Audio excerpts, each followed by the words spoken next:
Hi, welcome to SB405D Project Management. My name is Felicia Frida Aiden Aqua, and I'm going to be taking you through this Unit 1, Nature of Project and Project Management. Specifically, we're going to talk about Session 1, which is the nature of a project. By the end of this session, you should be able to define what a project is. You should be able to tell some key characteristics of project, give some examples of project, and then how to start and end project. So we want to begin by asking ourselves, what is a project? And we're saying that when we're looking at projects, these are temporally complex, one-time customer-focused endeavors, which is usually undertaken to create a unique outcome, which has a limited budget, a schedule, and resources.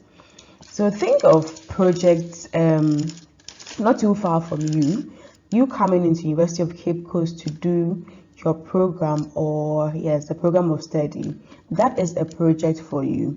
At the end of the day, it is just for a period of 4 years or 3 years or 2 years, depending on the type of program you are doing. Some may even be 1 year.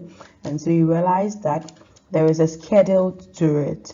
For you to be able to complete this 4 years or 3 years or 2 years, 1 year program you are doing, you equally need resources. And so you realize that you pay school fees, you buy textbooks, you need to eat, you need to get energy. All those are resources, both financial and non-financial, you're putting into what? This your degree project. There is also the limited budget, and which has to do with the monetary issues. And obviously you realize that it has a specific time period. It's temporal. After your program is done, after your 1 year, 2 years, 3 years, or 4 years program you are doing is done, you are done with it, and then they give you a degree certificate or your diploma certificate or your master's certificate, depending on what you are reading. And so you realize that it is not something which is for life. Obviously, every project has what? A start and an end date. And so we're saying that for every project, it is temporal and it's a one-time something. You won't come to do your degree in the University of Cape Coast twice for that same degree. So at the end of the day, you realize that it's a one-time something, and usually created for a specific outcome. You came to read the program you are reading to get a degree in that course or in that program, or a master's or an HND or a diploma, depending on what you are reading.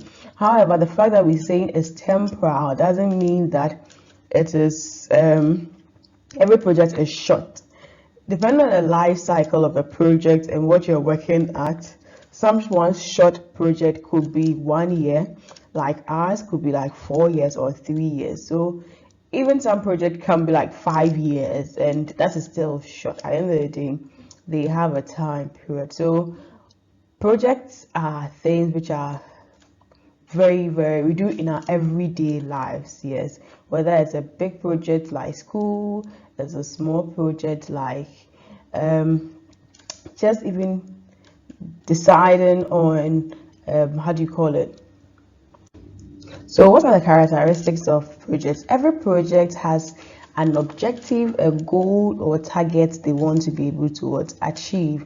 So at the end of your 4 years degree program in UCC, you are hoping that you'd achieve what? A degree certificate in that program to help you maybe get better job or get a promotion, better income, or the knowledge bit as well. And so every project actually has an objective they have in mind to achieve. And there is a schedule for closure. Like I made mention, they have a start and they have an end. So every project has a schedule they need to follow. You realize that for your degree program you are reading, that 4-year tenure or 3-year tenure, depending on what you are reading, there is a schedule for closure. There are semesters in, and at the end of each semester it's going to end at a certain date, and by the time we are done, semester 8/8 comes and your program is over and you have to move on. Complexity, there are lots of things that actually goes in, and every project, funny enough, is different from each other, no matter how similar they may be.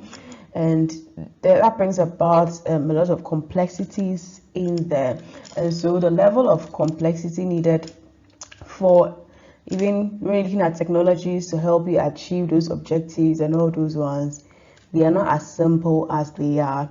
And you need resources to be able to do any project. Resources could be monetary, it could also be non-monetary, but over here you know that you need a blend of all these things as well. You won't be able to do your degree program if you don't have learning materials as well, and so you may have to buy some of the textbooks, you may have to pay for and then your fees. You'd have to also get other resources to help you be able to achieve those objectives. And you need to have an organizational structure in place. There should be some sort of systems and procedures in place to help you achieve those projects. And we're saying that every project comes with its own risk and safety things we would have to look out for. And so you need to do these controls as well. Every project has its risk, and you need to take care of all these things for you to get good outcomes. And so that outcomes of projects are the satisfactions of customers' requirements. Every project you are doing, there's an outcome you're hoping to get. So for someone who is reading this program or is in the distance education program, is hoping, maybe if you're working, you're hoping that at the end of the day you get a good certificate which you can use to upgrade yourself and get a better pay or a good promotion or something.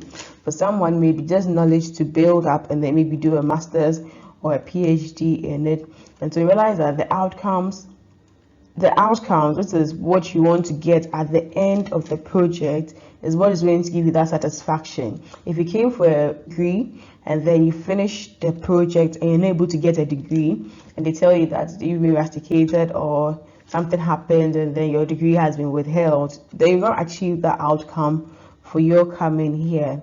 And so saying that the termination of a project is actually done either upon failure or successful completion of the project. Not all projects end successfully.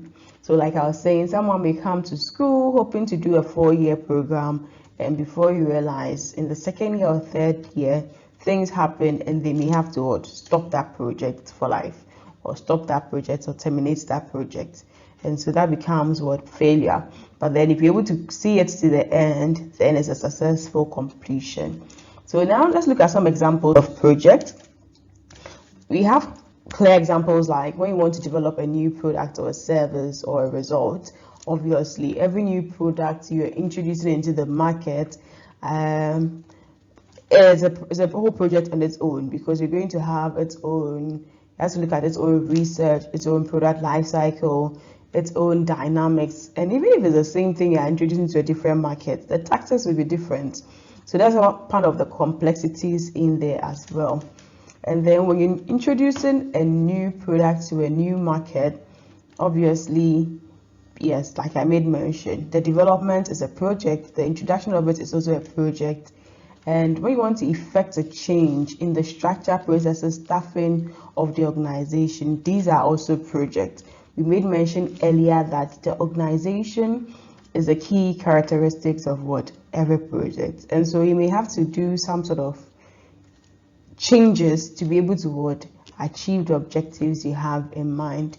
Acquiring new or modified information systems, be it hardware or software, is also a project. And when we're conducting research whose outcome will be aptly recorded, that is also a project. And so as part of your coursework, you may have to do a dissertation, but you're doing a dissertation and you're going to collect data. That's the whole project on its own. It's a small project in there. And we're saying that when you're constructing a building, an industrial plant, or an infrastructure, or rails and roads, they are all projects. So you realize in Ghana, a lot of people tend to only link projects usually to construction, but project goes beyond construction. And so like we made an example of that, even our program we're doing, the bachelor's degree we're reading for the 4-year period or 3-year period. It's actually a project on its own. When we're looking at implementing or improving or enhancing the existing business processes and procedures, these are all projects. So how do we start and end a project? A project only starts when the key stakeholders in there have actually authorized the funds needed to commence the project. So your key stakeholders, it could be the financiers, it could be the owners of the thing. Once they authorize and then they make that payment for it to start, then it starts. So you realize that you came into UCC for your 4 years degree project upon what? Accepting the admission by what? Paying your admission fees, whether as Prudential, whether at the Rural Bank, wherever you paid it. That shows that what? You have now started the UCC project. It isn't that the stakeholders of projects are mostly classified as either active or passive. So which people are active and which people are passive? So the passive stakeholders, they are actually those who are actively engaged in the project activities from start to the end. And so we have the project team, you have the project manager, you have the project coordinator, you have the risk managers, the principals and customers, etc. These are directly working on those activities. You see them back to back on it. Then we have the passive stakeholders, which they are, like the word is saying, they are passive. You're not actively engaged in there or actively working in there, but their efforts and things also count in there. So the passive type consists of the public authorities who would ensure you are doing the right thing, the works council, competitors, persons who are affected by your product and your project indirectly. So it could even be your community you are working in. They are all stakeholders in there. And so we have the active and we have the passive, and you need to keep these examples of the types in there as well. So your project actually also comes to an end when your objectives are fully achieved. So at the end of the 4 years or 3 years program we are doing, if you get your certification and you pass, of course you've achieved your objective for the project. And sometimes, like I made mention, it could be terminated because of some 1 or 2 things and your objectives cannot be met. So let's say you get to level 300 or 200 and you can't continue the program anymore. Maybe, God forbid, but maybe an accident happens and you can no longer pursue it, or money issues or something. Things happen and sometimes that project may have to be terminated. So that also brings the project to an end. And when the need of the project no longer exists, then your project automatically comes to an end. So let's say you needed that degree certificate for a promotion or something, and the organization tells you that, oh, now we're not using education or that particular thing for promotions anymore. You realize that it comes to an end. And obviously when the sponsor withdraws the financial support, your project also comes to an end as well. So let's see some importance of projects. Are projects important? Do you deem them as important? Or I deem them as important? But let's see some of the importance of projects. I'm saying that most projects actually, because of the shortened project life cycle. Every product has its own life cycle. Some may be long, some may be shorter than the others.